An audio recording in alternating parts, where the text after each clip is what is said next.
I think based on the way this American election's gone, I think I'm still the member for Moreton. I lost in November of 2007. I mean, these numbers are all over the place. A former Deputy Premier, the late Sir Bill Knox, once told me, he said, Gary, you've only got to win an election by one vote.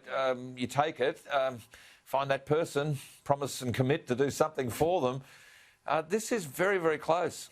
It is. Look, it is so close, Gary. That's why nobody should actually be counting out Donald Trump yet. And of course, what's being pushed by the mainstream media in the USA is that Biden is absolutely going to win. It's only a matter of time. And therefore, that delegitimizes any quibbles and queries that the Trump campaign might have. This is all sort of part of the grand narrative they're trying to frame so that, if this goes to the courts, which, it is, then they will be able to smear Donald Trump as somehow trying to undermine or undercut the process. And then if he does end up winning, which he might, as I said, there will be recounts in a number of states, especially if the lead by either party is less than 0.5%, then for the next 4 years, they will be able to continue to say, oh, yeah, but you stole the election last time. So they've set a trap here for Republicans, which Donald Trump warned about months ago when he raised concerns about mail-in ballots. But people are foolish to count Trump out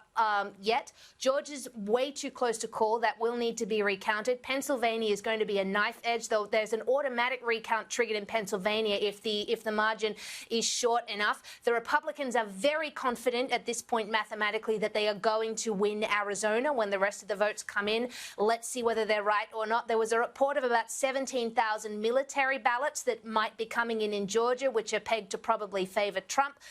Pennsylvania is well still in play at the moment. We will see what happens. It is likely there'll be a Biden victory. It is also possible still that there is a Trump victory. We are just going to have to wait and see. And I'll just say one more thing on this. Trump supporters out there, and I know a lot of you are watching, if it turns out that Biden wins this election fair and square, which he might, we must not fall into the trap of what the left did in 2016 by refusing to accept the result. We have to accept it graciously, wish the Democrats the best, even if it might be through gritted teeth for the fate of the Western world, but we must accept the result if Joe Biden wins fairly. Well, I also think we need to bring up Fortress Australia too, because I think it's a genuine threat to our region, but that's just my take on it. So, Bronwyn, what I can't work out is how can a bloke who just less than a week ago didn't even know who his granddaughter was on stage can go from that kind of disoriented circumstance where he could not pronounce his name and all sorts of things, thought Donald Trump was George Bush. And then sound as eloquent as he did there. There must be an adjustment to medication or something. This guy actually looked like he was, a president. Well, he clearly has... he's not the man he used to be, let's put it that way. He's clearly debilitated, and there's been enough evidence of that, which will weaken him in the eyes of the world. Sure, the speech that he gave was the warm, cuddly variety of speeches, which somebody carefully wrote for him. He just learns it and can push it out there. But when it comes... it was an auto cue. There was an auto cue there. Yeah, but when the pressure is on and...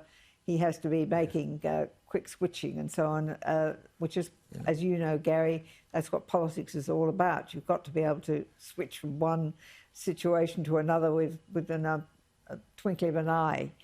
He can't do it. He can't manage it, and he gets befuddled. So we're going into a very difficult period of time where we've got a very aggressive China, and You'll remember when I was warning about what China and what socialism does when everybody else was saying, oh, look, isn't it doing wonderfully well?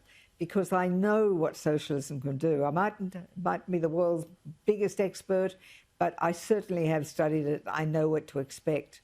But if I could just add one other thing that I find quite terrifying, and that is the billionaire class like Bloomberg getting together with the socialists in the Republican Party, just like they did with Hitler and those big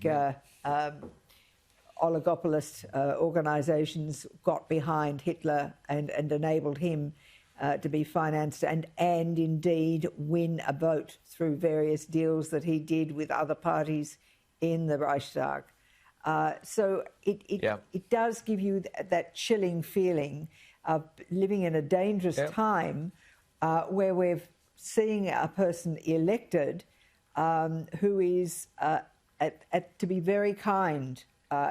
Hopefully, if he does get elected, hopefully there'll be some strength there, but I can't see it, and we have lost a friend. Well, I can't either. And Gideon, this is the point. You know, principles and values. If the guy actually speaks from the heart or the head, then he's a real leader. This guy can't speak from anything else other than the notes prepared for him, well, basically by Kamala Harris, who is this Trojan horse, that he's the Trojan horse to get her into the White House. She'll be president pretty soon, I reckon. Look, to answer your original question, Gary, look, whatever the Biden campaign team have got the candidate on is even more miraculous than whatever they gave Trump at the Walter Reed Hospital. I mean, whatever he's on, it must be some sort of super, whatever. But it actually, I noticed it during the first debate. I noticed when Biden came out, his eyes were very wide and he was sort of quite lucid. And then towards the end of the debate, he'd sort of nodded off a bit and it looked like it was nap time. But anyway, look, that notwithstanding, look, I take Daisy's point, but again, this is the worst presidential ticket that we've seen since McGovern-Shriver in 1972, and the most left-wing, I might add. And in that election, they only won one state, Massachusetts. Are we really to believe that somebody who looks like he can't even tie up his own shoelaces got millions upon millions upon millions more votes than Hillary Clinton did, than Barack Obama did? Hell, I didn't like Obama, but at least he, I can accept that he was charismatic enough to bring people out to vote for him. Where these voters are, where the force behind him is, where the mass movement is, other than a few ratbags marching around solidly blue states anyway, I don't know. I can't understand it. I hope these things are investigated. But in any event, as I said, bad news for Australia and as I said, bad news for the United States, a country that I love very dearly, because I really do think that Donald Trump saved it, and I don't think we can be sure of that anymore.